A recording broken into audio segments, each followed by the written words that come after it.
Getting impatient for baseball season to start? Have a touch of spring fever? Want to get away from it all? We offer you Escape.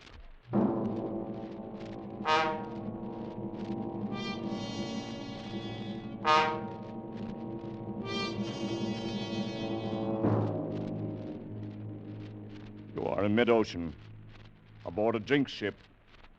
Already 9 men have died, and you know that some malignant force is aimed at you from which you cannot escape.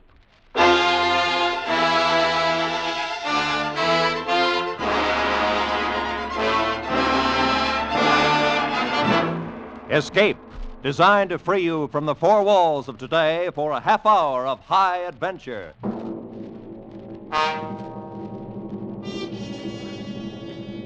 Tonight, we escape to the North Atlantic in the year 1900, and to a sailing ship whose very name struck dread in sailors' hearts, as Joseph Conrad told it in his famous story, The Brute.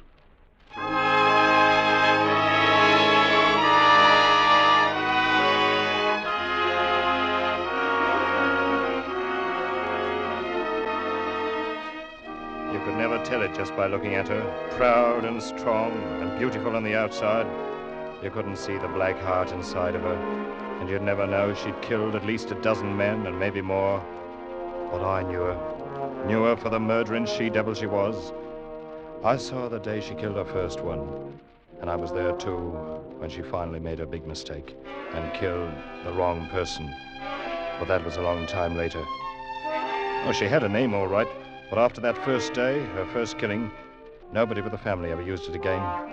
Everyone else from that day on would look at her half afraid and half snarling, and they called her the Brute.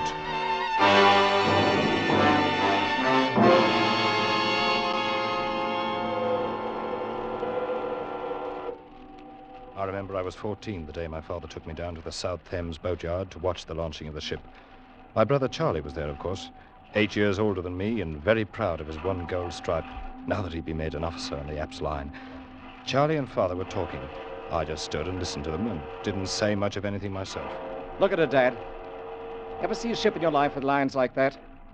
I bet she'll outsail any clipper in the China trade. Well, that remains to be seen, Charlie. How soon are they going to launch her? Any minute now. Oh, I'd give a lot to be sailing on her, instead of on the Malcolm Apps. Well, the Malcolm's a good ship, son. As good a ship as any the Apps family owns. Oh, I'm not kicking. I'm glad enough to be through apprenticeship and get my commission. But even at that, I'd almost rather be a bosun on this ship than third mate on the Malcolm. I understand that Colchester's to be her captain. Yes, that's right. Oldest commander with the Apps and Sons line. Look at the size of her, Dad. She's a full 2,000 tons. Less half a ton, Charlie. Oh, good morning, Mr. Jermyn. Mr. Wilmot. Hello, Ned. How do you do, sir? No, Charlie, she came to 1,999 and a half when we measured her up. Well, 2,000 tons or not, Mr. Jermyn, you'll never build a better ship than this one. I don't know, Charlie. I built her the way Mr. Ops wanted her.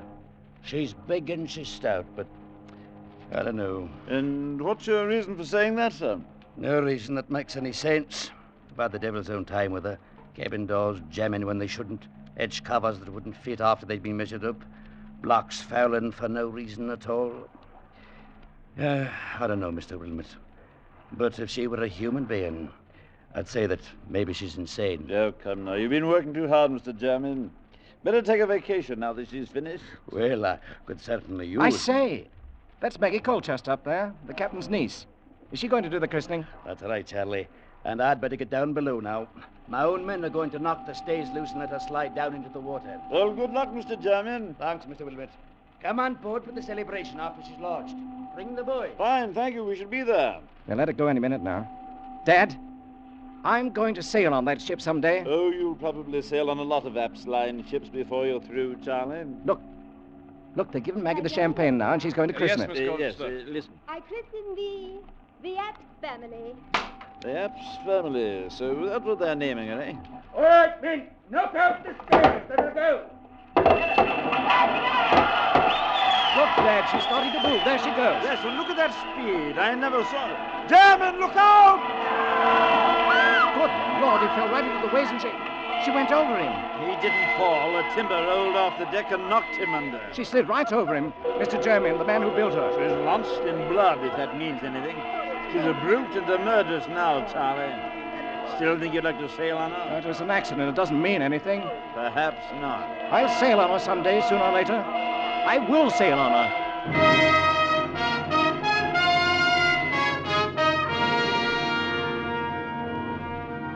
Well, the way things worked out, I was the one to sail on her first instead of Charlie. He'd gone on out to the Orient aboard the Malcolm. And 6 months later, when I started my apprenticeship, I found the company had assigned me to report to Captain Colchester on the Apps family, or the Brute, as everybody was calling it privately. There was some kind of mix-up in the sailing orders, and by the time I came on board, the tug already had a line on the big sailing ship and was starting to ease her stern first out into the channel. All right now, ease ahead there. Pick up the slack. Captain Colchester was at the taffrail shouting orders to the tug captain, and the mates were forward somewhere, handling the check line. You've got the slack now. Haul away. I stood at the waist, waiting for a chance to report in, and watching a young fellow about my own age, who was doing something or other up aloft on the mizzenmast above me. The tug had drawn the line out taut, but the ship hadn't started to move yet. You've got no way on her yet. Run your engine up to full speed. The tug was churning the water to froth, and the hawser was tight as a bowstring, but we still didn't move.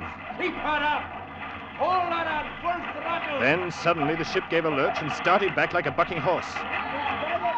The men forward had no chance to ease the check cable, and a second later it snapped. The ship plunged on back and then sheered over to bring up with a smash against the pierhead that knocked me sprawling on the deck. And at that moment,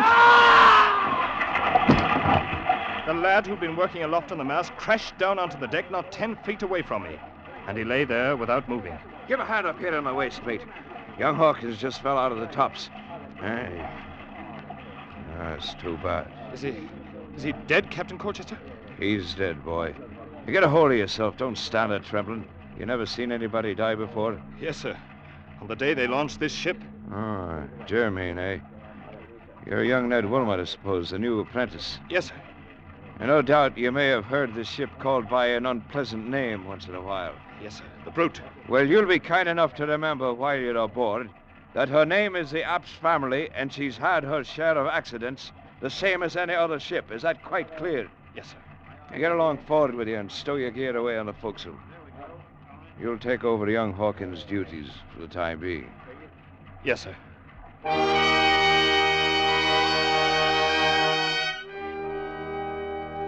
I sailed aboard the Brute for the next 4 years and watched her kill 9 men during the time. We got so we'd try to outguess her, try to figure how she'd do it the next time. But no matter what we think, we never were right. And it wasn't only the killing, it was everything. Most ships have little ways all their own, and you'll learn about them and allow for them. But not her. She was like a crazy woman. You never knew what she'd do next.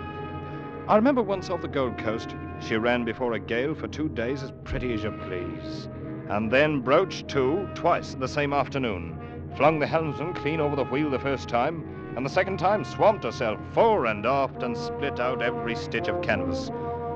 And after we got the decks cleaned up, we found 1 seaman had gone overboard.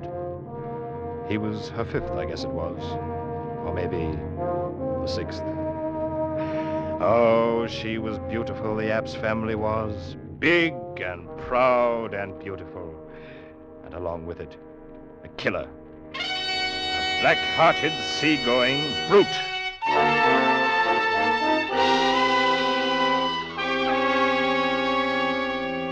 My brother Charlie was on the China run all that time. First on the Malcolm and later on the Lucy Apps. But we never happened to hit port on the same time. Finally, the time of my apprenticeship was up. We boomed into London at the end of the trip. I went before the board for my papers. I guess they figured anybody who could stay alive for 4 years on the Brute must be a seaman. Anyway, I passed, and Mr. Apps handed me my sailing orders along with the commission. I was assigned as 3rd mate to Captain Colchester on the Apps family. Well, congratulations, Ned. Glad you're going to stay with us. Thanks, Captain Colchester. You've been a hard-working apprentice, and I've no doubt but you'll be a good officer. In fact, we have a man on board who'll make sure of that. Why? What do you mean, Captain? Got a new first mate on this trip. Come in, Charlie. Charlie? Well, hello there, youngster. I say, you've been doing a bit of growing the last 5 years. Charlie, I didn't even know you were in port. Been in for a week down country, though. I hear you fooled the board. Careful, man. You're talking about your own third mate. Yes, so they tell me. Well, you'll be jumping lively on this trip, my boy. Easy, easy. Don't forget I know this ship and you don't. And I'll learn it quick enough. Been wanting the chance for a long time. And between us, I think we can even break this jinx. Lads, there'll be no talk of a jinx on this trip. At least not in the cabin as long as Maggie's going along. Maggie? Who's Maggie? Ask your brother. I think he's the one who talked her into the trip. Though she claims it's for her health.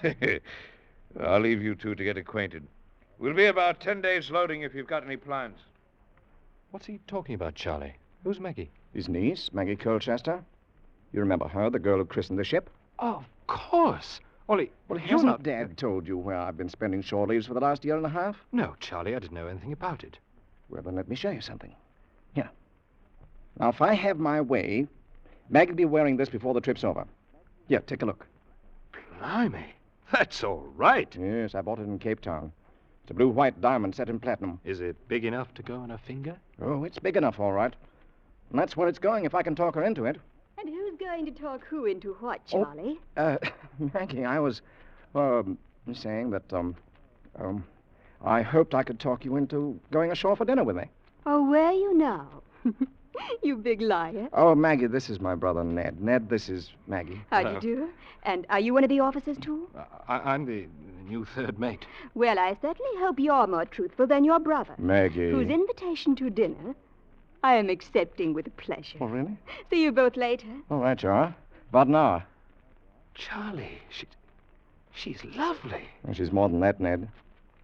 She's everything as far as I'm concerned. Well, in that case, good luck. I hope you get her. Well, we'll see about that. Anyway, with Maggie aboard, we've got to make sure this jinx ship stays on good behavior for once. It'll be the first time if she does. And it's the first time we've had both the Wilmots on board together. We'll tame her down, Ned. We'll make her calm and peaceful as an old workhorse. Just you wait and see if we don't.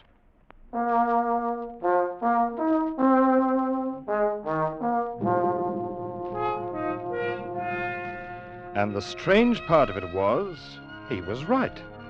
We stood out past Gravesend and made the passage to the China coast in 121 days of the finest weather you could ever hope to meet.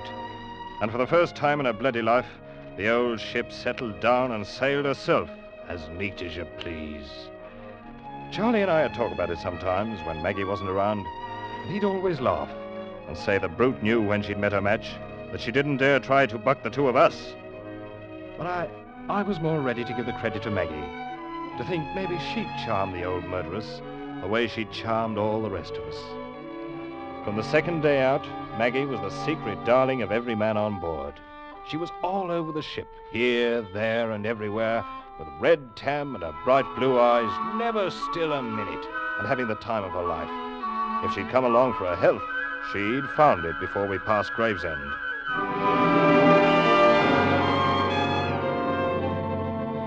We raised a storm on the passage back and ran 4 days in a heavy gale. I stood by and held my breath, ready for anything, and nothing happened. The old lady, App's family, held up her head and sailed along like a seagull. Any time before, she'd have buried her gunwale in the quartering seas, but now, all the water she shipped you could put in a teacup. 109 days from Hong Kong, we raised the Dungness Light, and early the next morning picked up a tug off Sheerness for the long tow upriver to London. The ship followed along on the tow line like a puppy on a leash, and we moved slowly up the river past Gravesend. All of us were glad to be home, but Maggie most of all, I think, because she'd never been at sea so long before. I had to smile at the way she danced around in the bows, picking out one landmark after another as we came to them, sometimes standing up on the spare anchor we'd taken in on the foredeck in order to get a better look at the riverbanks ahead.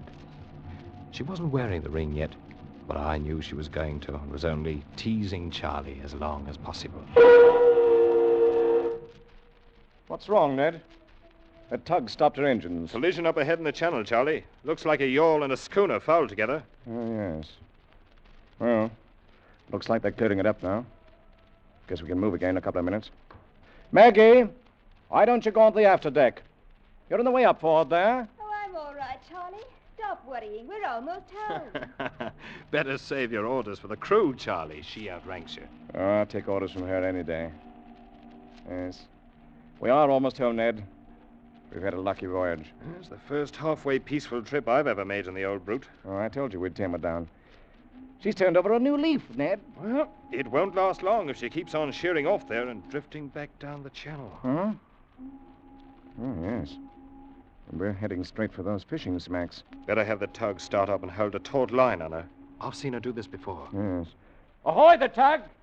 Take up the slack and get her straight in the channel. Hold her against the current. Any other ship would have held steady for the 2 or 3 minutes we stopped, but not the old Epps family. And now, when the tug tightened up in the hawser, pulling at an angle across her bows, she wouldn't respond, wouldn't budge. The old girl wanted her own way. She was just as stubborn as ever. Ahoy, the tug! We're still drifting. Open up to full speed.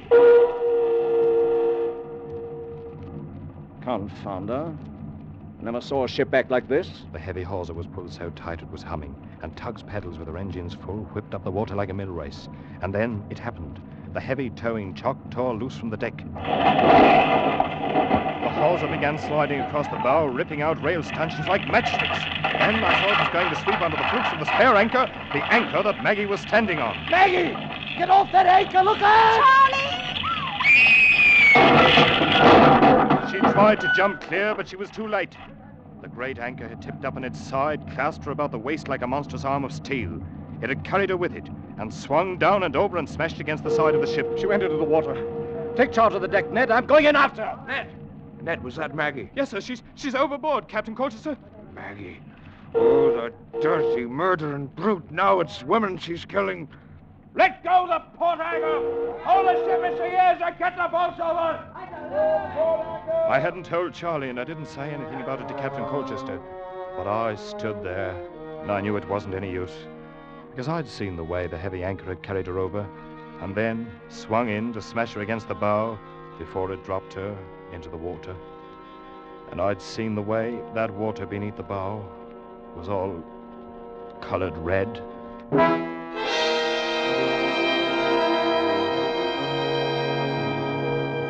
They found her at late afternoon when the tide turned, and she floated clear of one of the mooring buoys. And the next morning, we tied up in the London docks.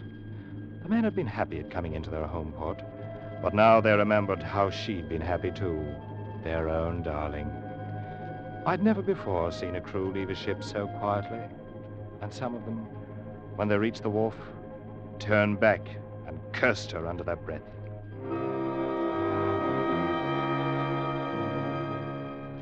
Finally, it was only Charlie and I, alone on the quarterdeck, and Captain Colchester was below somewhere in the cabin. She never wore it, Ned. The ring. She never wore it. But she would have, Charlie. I know she meant to. She was just having a little fun with you, that's all. With all of us on board, why did the brute have to go for Maggie? Why? I guess there's not much answer for that. She's everything I wanted. Everything. Yes, Charlie. I know. I talked her into making the voyage. It was my idea. It's no good, Charlie, this kind of thinking. I guess you know that. I don't know. She's everything I wanted. Charlie, Oh, Mr. Wilmer. Over here, Captain. I'm going ashore. The shipkeeper's come aboard now. The two of you are free to go whenever you like. Thank you, sir. Charlie, nothing. I'm resigning command in the morning. I'll never set foot on board her again as long as I live. I feel the same way, sir. Well, come into the company office in a day or two and sign out for the log. Good day, gentlemen. Charlie, we'd better go ashore, too. We're done here.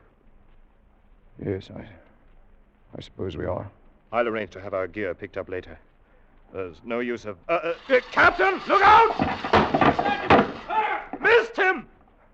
That yardarm off the mainmast fell right behind him. Ah, you missed me, you murdering brute! And that was your last chance, too! Ned, that yard was made fast at Dungeness. And now it falls out of the tops with the ship lying still at the wharf. Yes, Charlie. Come on. Let's go ashore. Wasn't the devil satisfied for one trip? Is there no way of stopping her? How many more does she want to kill? Charlie? Oh, Ned. Ned, take me home.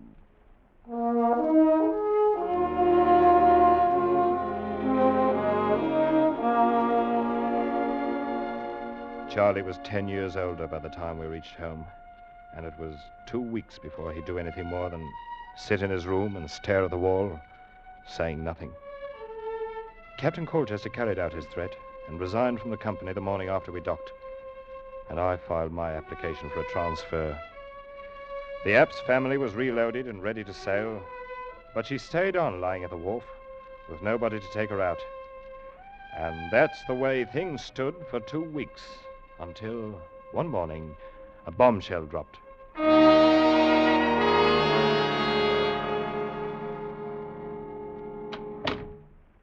Hello, Ned. Charlie, I wondered where you went this morning. And I left the house early. How do you feel? Fine. Ned, Mr. Epps tells me you've applied for a transfer. Another ship. Well, yes, I did, as a matter of fact. You saw old man Epps? Yes, I stopped in at the office this morning. Ned, it's up to you, of course, but I hope you'll change your mind. Not a chance. The ship sails tomorrow morning. Oh, so they finally found somebody crazy enough to take her out? Yes, they did. Me. You? You're going to skipper the Brute? That's right, Ned. But I it's a short voyage, North Atlantic run. Be awfully glad to have you along. Somebody I could depend on if you feel like signing on again. Charlie! Of course, it's up to you. All right, Charlie. I'll sign on again. Be glad to.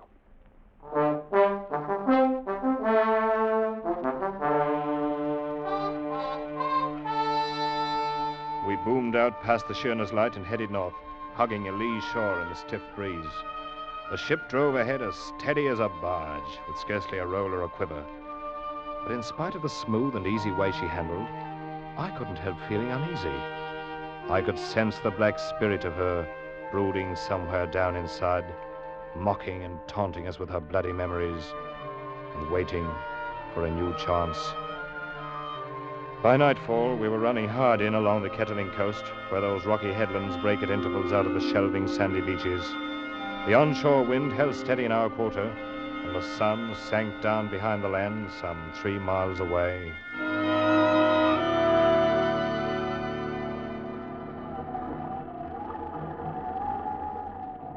It wasn't quite full dark yet when Charlie sent for me. I came up to where he was standing alone near the wheel. Is that you, Ned? Right, Charlie. Bosun said you wanted to see me. Yes. I did send for you, Ned. Hold her steady as she goes, close to the wind. Aye, sir. I've been standing here, thinking about Maggie, Ned. How she'd scrambled around over the decks, making friends with everybody, having the time of her life. Charlie, you've got to stop it. No, I'm all right. I like to think about her. It's this ship and all the memories around it. It's what I was afraid of. No, it's all right. Ned, I want you to take charge of the crew and give an order. Of course, you'll question the order, but you'll carry it out anyway. Do you understand? What's the order, Charlie? Have all hands prepared to abandon ship. What? But why? There's nothing wrong. Mr. Wilmot, it is not an officer's place to question an order by the captain. You'll do as you're told. Yes, sir. You can give the order now, Mr. Wilmot. Charlie, I can't let you... Very well, Captain.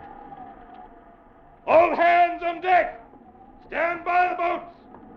Prepare to abandon ship! All right, helmsman. Find your place in the boats. I'll take over the wheel. Aye, sir. You don't know what you're doing, Charlie. We're in no danger. There's no reason to abandon ship. You're always in danger aboard this black-hearted brute. I'll put on the quarter now. You can get the boats in the water when she yields. Hurry on. Steady! Going on the quarter! Easy on. All right. Now. All hands! Lower boats! We shouldn't have any trouble running ashore to that beach there at the south. Hey, what about you? I'll hold her steady until everybody's clear. You'd better go over the side. Your boat's standing there. Oh, no, not until you do. I'm staying with you, Charlie. Don't be a fool, Ned. I'm doing this alone. No, Charlie, not while I'm here. Mr. Wilmot, you will abandon ship and take charge of the boats in the water, and that's an order. Charlie, I can't... Mr. Wilmot! Very well, Captain. That's the spirit, lad. And to obey orders and step lively. And you'll be a seaman yet. Good luck, Ned. Thanks, Charlie. We'll stand by for you in the boat. Of course, lad. Fine. Bye.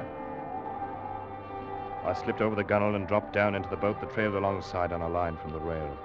I'd hardly hit the bottom when the line slackened. I knew Charlie had cut us loose from the ship. He was alone on her now, alone in the night sea, with a black brute.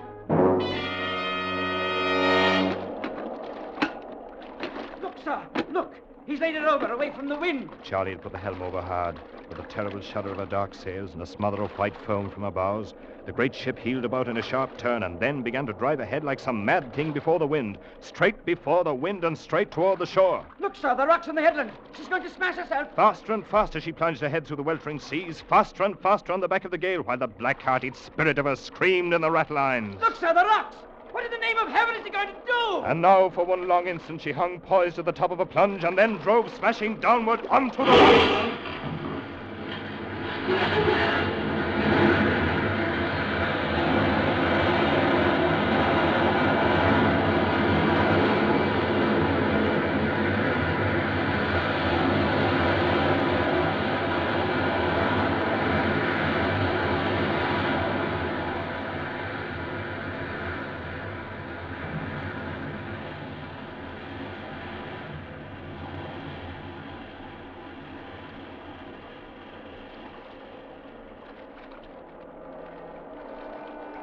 We stood by, as close as we dared, for 3 hours, while the killer ship pounded herself to bits in the surging sea. But we didn't find my brother Charlie. And from the first minute, I knew we wouldn't. Because just before I'd left the ship, there by the helm, in the light of the binnacle lamp, I'd seen the thing he was holding clenched tight in his hard brown fist. It was a tiny platinum ring set with a blue-white diamond.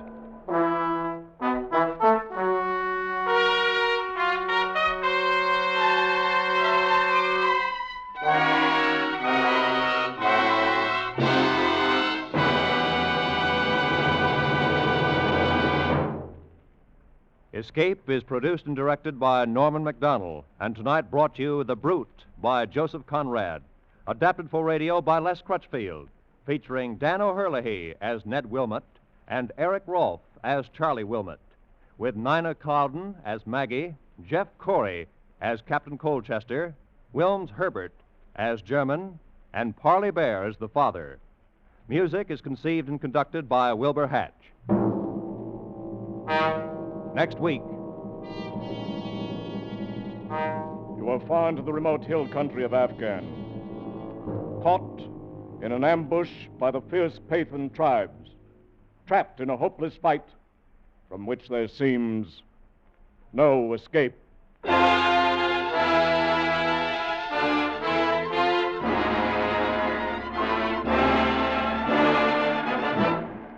Next week, we escape with Rudyard Kipling's gripping story, The Drums of the Fore and Aft.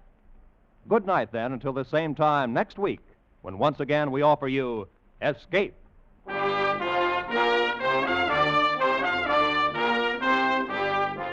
This is CBS, the Columbia Broadcasting System.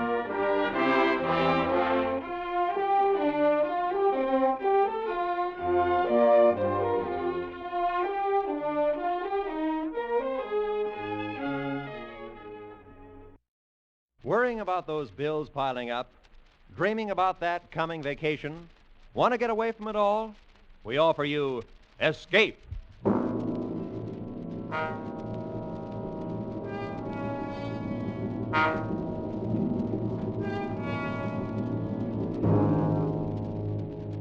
You are deep in the remote hill country of Afghan, face to face with the fierce Pathan warriors, trapped into a hopeless fight from which there seems no escape.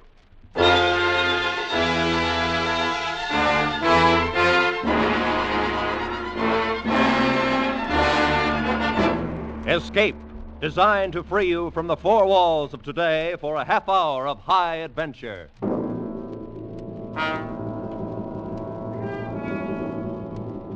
Tonight, we escape to the north of India and to a battle long remembered, as Rudyard Kipling described it in his famous story, The Drums of the Fore and Aft.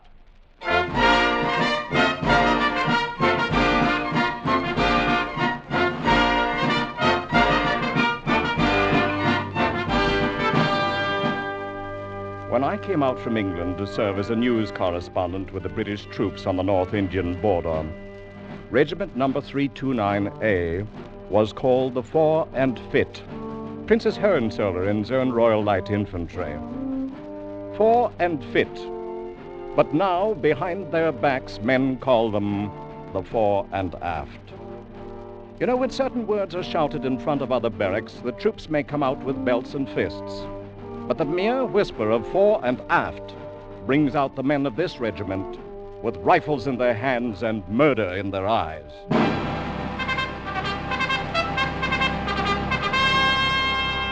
I think perhaps the story of how the fore and aft got its name may be really more the story of Jakin and Peggy Liu, two of the toughest and most lovable little monsters who ever banged a drum or tooted a fife in a military band. They were both about the same age, with curly hair and the faces of cherubs. And inside were two souls that should have belonged to a pair of devils. Oh, I must have seen them before, of course. But the first occasion I can recall was an informal regimental court the colonel was holding in the orderly room one morning. Piggy and Jakin were there, and they were in trouble, as usual. All right, Sergeant. Read the charges. Yes, sir. The charge is made by one Smithers, a civilian, that while walking back of the bazaar at 6 p.m. last evening, he was set upon without provocation by two drummers from the corps band, known as Jakin and Piggy Lou, and by them was beaten into near insensibility. Fighting again. Go on, Sergeant. Mr. Smithers states further that he was struck down by the two defendants, and while lying on the ground was kicked repeatedly in the face and ribs, escaping with his life only through the timely arrival of a detachment of the guard. That's all, sir. Well, what about it, Jakin? Piggy, is this the truth? Oh, yes, sir. We gave him what for, all right. Confound it, you two little heathens are more trouble than all the rest of the regiment put together. You're hailed in here on charges every time you turn around. I can't very well put you in cells or hang you. Oh, no, sir. We shouldn't like that at all.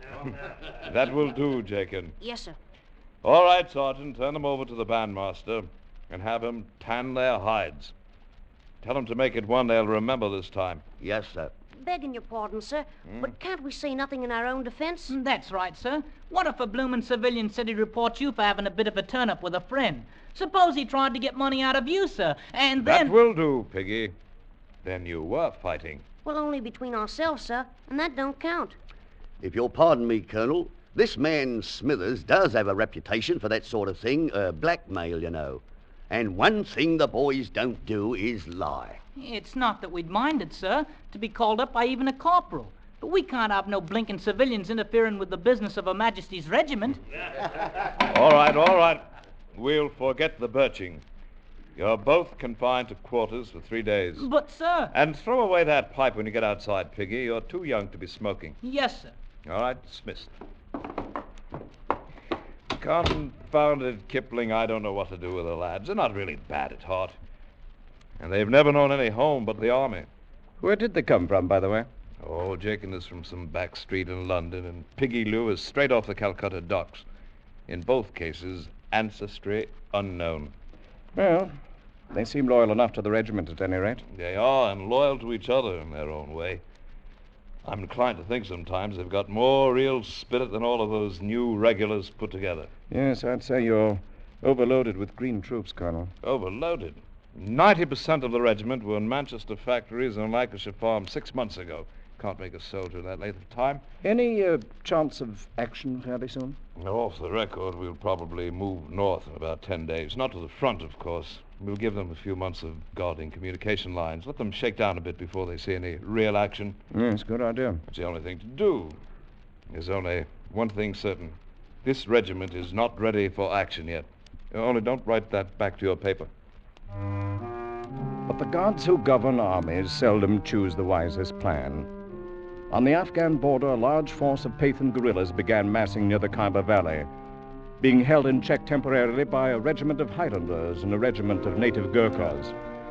A week later, the 4 and Fit was ordered to march north, contact the other 2 regiments, and carry out joint action to disperse the enemy.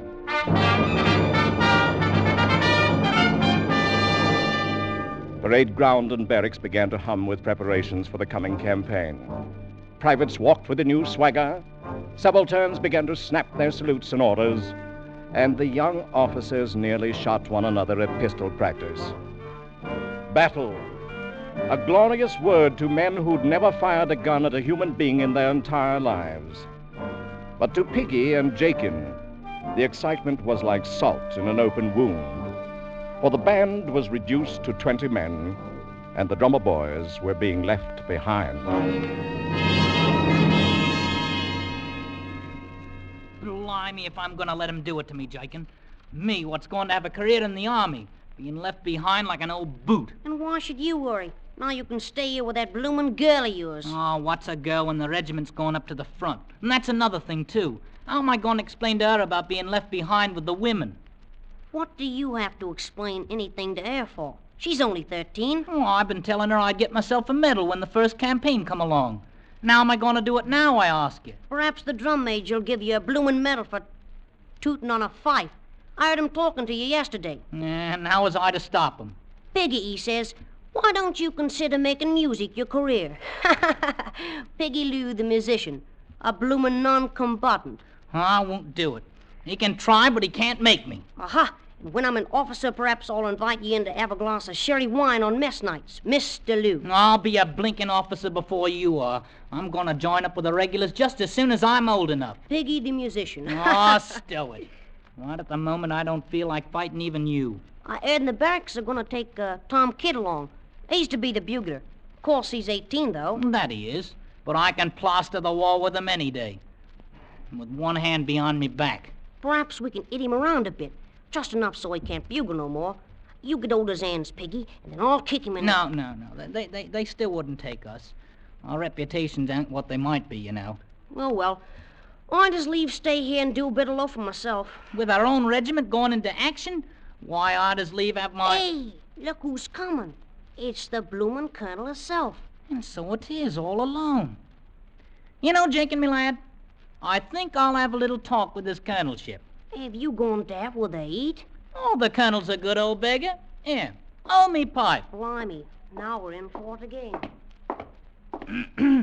I beg your pardon, sir. Eh? Well, Piggy, are the drums in revolt? Am I to be pulled down right here in the open? No, sir. I'd like the pleasure of a word with you, sir. All right, go ahead and have it. I'm asking you, sir. If you thought the world and all of your regiment and it was going off to active duty without you, sir, then how'd you feel? I'm afraid I should feel a bit left out of things. And worse. It's as bad as being a blinking civilian, if you'll pardon me, sir. But that's how Jakin and me feels about it. You've no idea what a campaign can be like. Why, you'd flop on your face in the first 20 miles. No, we wouldn't, sir. We're good at marching. I've told my girl I'd bring her back a medal. I've just got to go. And anyhow, if I stay here, the bandmaster'll make a blessed musician out of me, sir. I see. I think you could pass a physical... Oh, not the slightest doubt of it, sir. We're both of us very healthy for our age. Please, sir. All right. I suppose it's unheard of for a border regiment to take drummers along on active campaign. But if you get past the medical officer, you can both go along. Blimey! Jakin, did you hear that? We're going up to the front. Thank you, sir. Carry on. Yahoo!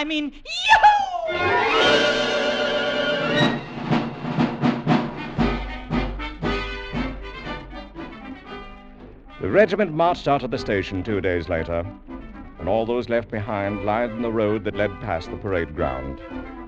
The band stood by and played them out, waiting to fall in at the foot of the column. And although Jakin perspired and beat on his drum manfully to cover up, it was quite evident that Piggy Lou was not with the band. Jakin kept glancing at the cedar hedge behind him, and I had a rather good idea why Piggy was being detained. You've just got to be awful careful and take real good care of yourself, Piggy. You're so venturesome. I'll worry all the time. It's odd, Chris. I'll grant you it's odd, but what's a man to do when his regiment's called off to active duty now? Here, give us another kiss. Oh, Piggy. That's more like it. You'd have stayed here like you ought to. You could have had as many as you wanted. And if I'd done that, Chris, you wouldn't think anything of me. Like as not. But at least I'd had you with me, Piggy. And all the thinking in the world ain't like kissing. And all the kissing in the world ain't like having a medal to wear on the front of your coat. Who cares about a medal? Just stay with me, Piggy, darling. And I'll love you true forever. Aren't you going to do that anyhow, Chris? You said you was. Of course I am. Be lots more comfortable if you stayed here. Oh, don't take on about it, Chris. I'll be coming back, and I'll marry you someday, too, I promise. But when? Years and years, perhaps. You be careful, won't you, Piggy? Oh, man has to take his chances in the army, Chris. But if it happens, I'll be thinking of you right to the last. Oh, don't talk like that. Oh, now, here, give us a kiss. Peggy, get yourself on over here. We're about to fall in. I've got to go now, Chris, me darling. Don't you be forgetting me. Oh, I won't ever, Piggy. Here, I made something for you to take with you. Eh? What's this? It's a button bag. All the regular soldiers carry them. I put some of my hair in it. Well, now, that's awful kind of you, Chris. I guess it ain't made so good, but I didn't want nobody else to help me. Not even Mum. Oh, I'll carry it right over me heart, so long as I'm alive. Don't say things like that. Peggy, come on. Give us one more kiss now. Can't stay no longer. Oh, Piggy. Goodbye, Chris. Take care of yourself. Bye, Piggy. Be careful. Be careful. I'll be coming around to see you, Chris, me darling, when I get back from the war. Piggy. Well, it's about time. And lucky we're not both in trouble. Here, stick this blinking pipe in your ugly mouth and blow on it, petticoat chaser. Oh, shut up and beat your drum, soldier, before I decide to pound in your bloomin' head a bit. Tell the colonel he can shove off now.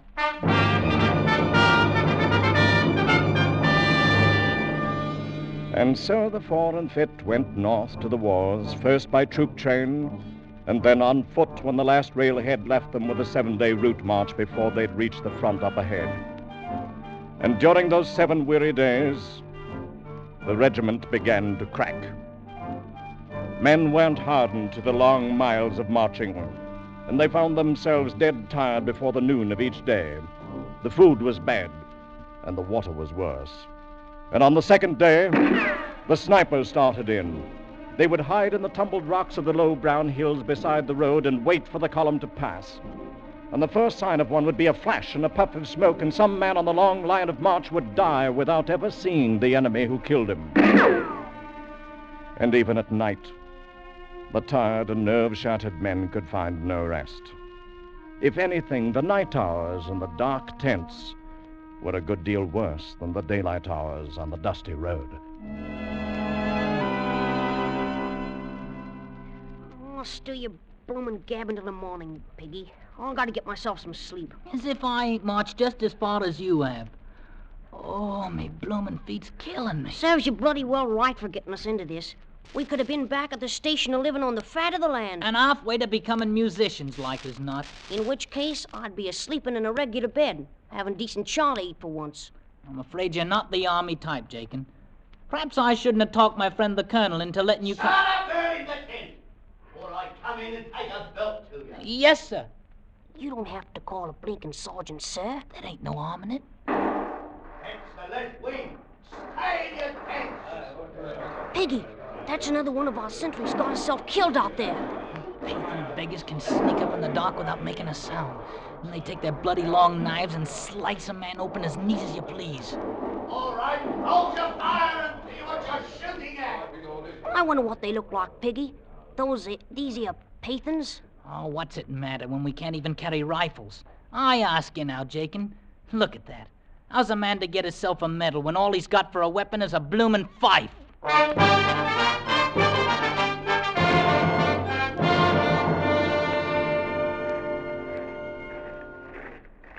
Late afternoon of the 7th day, weary, savage, and sick, their uniforms dulled and unclean, the 4 and Fit rendezvoused with the Highland Brigade. Hi, lads. Here comes the new regiment, the 4 and Fit. 4 and Fit, eh? May I ask what it is they're fit for? Some of the men bore wounds, and some were stretcher cases. But the real casualty was the regimental morale.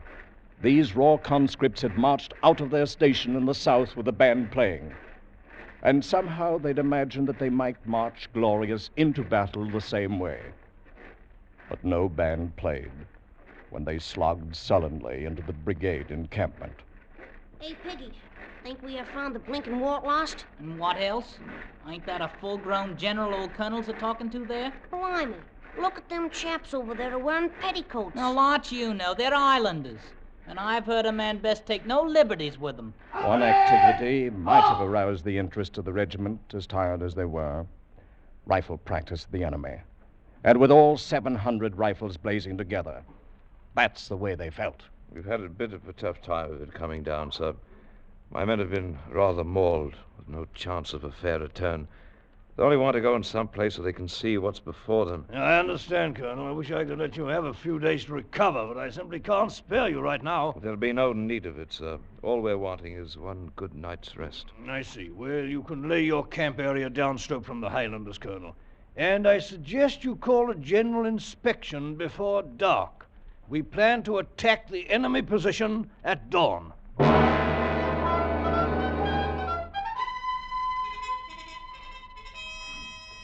So it's active duty you wanted, Piggy. And how much longer do you think they're going to keep us standing here with the bloody daylight barely coming over the hills? Oh, knows. We can't have no battle till the bloomin' general has his morning tea now, can we? Just take a look at all them Pathans out there on the plain. Must be 8 of them to 1 of us. Right down the line. Then it makes it that much easier to get a medal. And how do you hope to get a medal? Maybe you're going to blow their bloody eardrums out with your little fife. More like it, we'll not even have the chance to see how the beggars look. The band, as you might have heard, is going to wheel and retire when we reach them rocks, while the regular soldiers go on and attack the enemy. Which, I might say, is exactly the way I'd plan it myself. I got no fondness for being sliced up like a bloomin' leg of lamb. Oh, you got no spirit, you bloody little beggar. Beggar yourself and a bigger one. Them as want spirit can have it. Like as not, I'll have to pound your head a bit before you can... Here we go, Piggy. Right, Sergeant. Ready now. I color the squads at the quick march. Forward!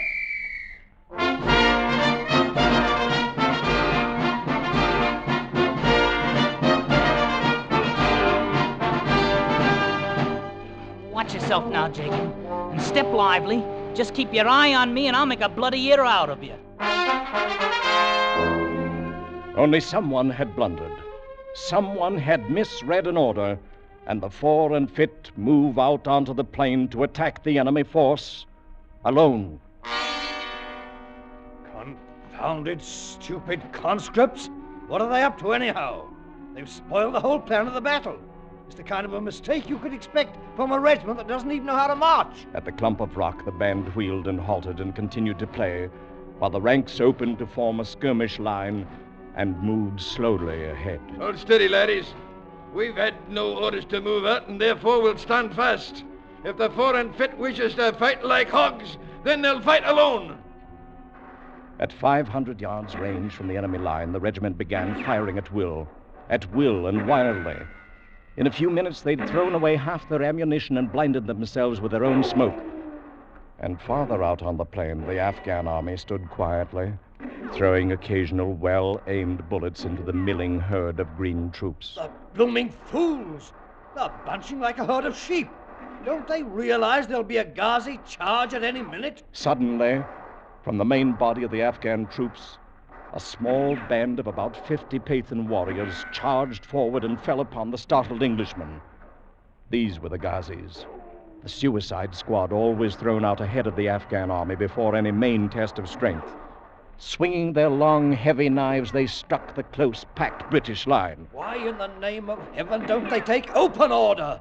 They'll be cut to bits. The four and fit wavered, shuddered away from the vicious slashes of the murderous bone-handled knives, rallied for an instant and held, and then broke, turned tail, and ran.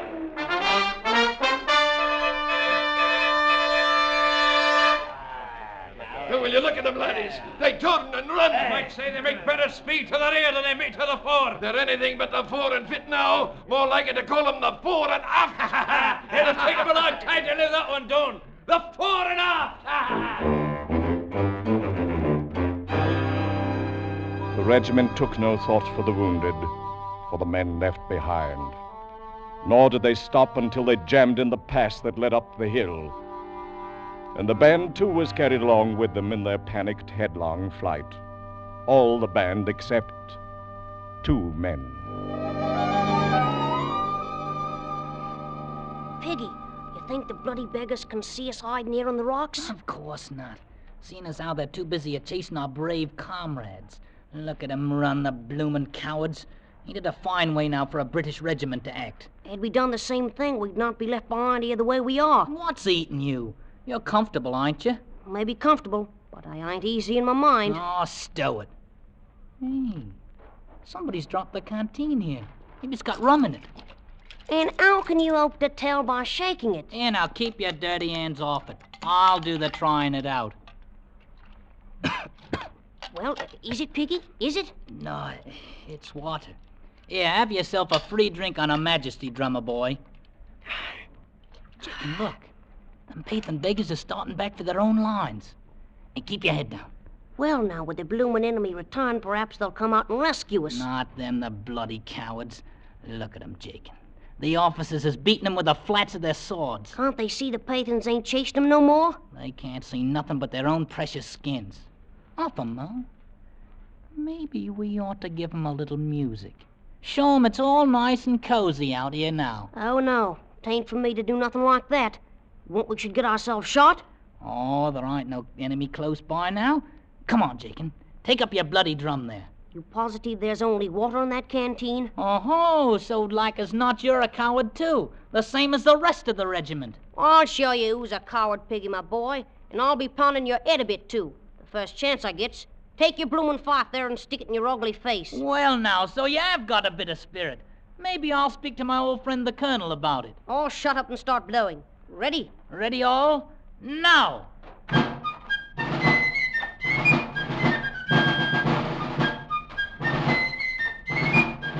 Where is it we're gonna march to, Piggy?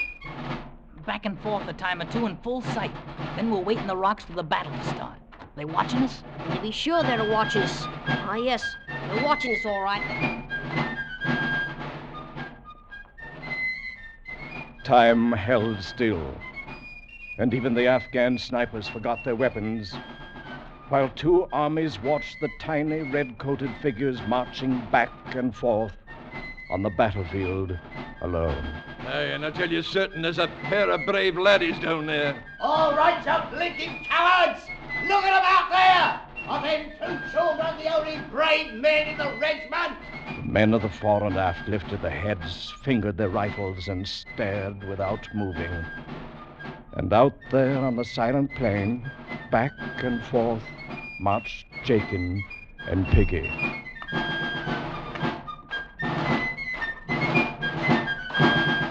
We gotta play these bloomin' instruments all day long? Ain't the blighters ever gonna come back? Shut up, Jakin. Keep playing. But all I might say is, I shouldn't ever let you talk me into this. I ain't cut out for active duty anyhow. Well, I should have bloody well feel more comfortable if I was back. If I was back. Jakin. Jakin. Oh, you blinking heathen blighters, you've killed Jakin. All right, I'll show you who's afraid of you.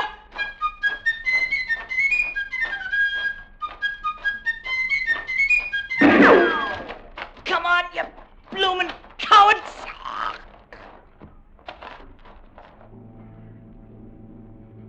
2 armies saw them die from the sniper's bullets.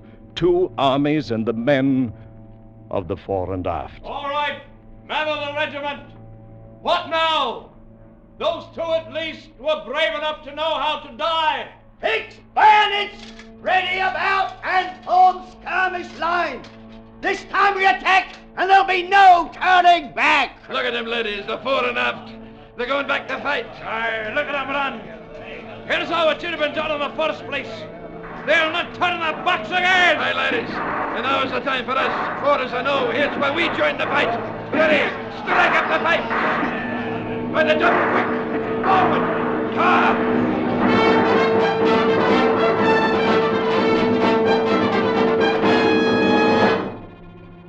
Late afternoon saw the Afghan army wiped out. And the general explained to me how everything had gone according to his plan, and how he hoped I'd cable that back to my paper in London right away. I turned and left him then, and walked out across the silent battlefield, walked out among the silent dead. The 2 tiny figures lay quite close together, Jakin fallen across his broken drum, and Piggy Lou with the fife still clenched in his dirty fist. A bulge under his tunic caught my eye, and I reached in and drew out a button bag embroidered crudely with the name Chris. I made it for you myself, Piggy, my darling. And I put some of my own hair inside of it. I'll wear it right next to me heart, Chris, so long as I'm alive. I thought how Chris would soon forget, and how the world's memory is no longer than hers. The sun was sinking away in the west. The button bag in my hand was soaked and damp. And over the left breast of Piggy's grimy uniform, over the pocket where citations are usually worn, a bright red stain had spread out through the coarse wool, looking so very much like the bright red ribbon that goes with a medal.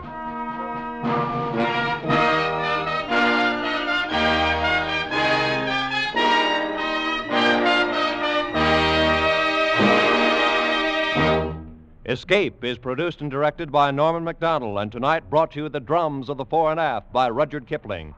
Adapted for radio by Les Crutchfield, featuring Gil Stratton Jr. as Piggy Lou, Jimmy Ogg as Jakin, and Eric Rolfe as Rudyard Kipling, with Jeff Corey as the colonel and Alec Harford as the sergeant, Eric Snowden as the general, Peggy Weber as Chris, and Paul McVeigh as the Highlander. Music is conceived and conducted by Wilbur Hatch. Next week. You are drifting on the burning, glossy surface of a tropical ocean, alone on a tiny raft, with 3 murderous companions from whom you cannot escape.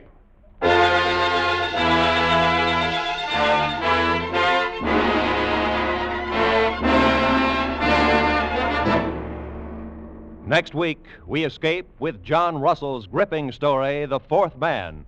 Good night, then, until this same time next week, when once again we offer you Escape. This is CBS, the Columbia Broadcasting System.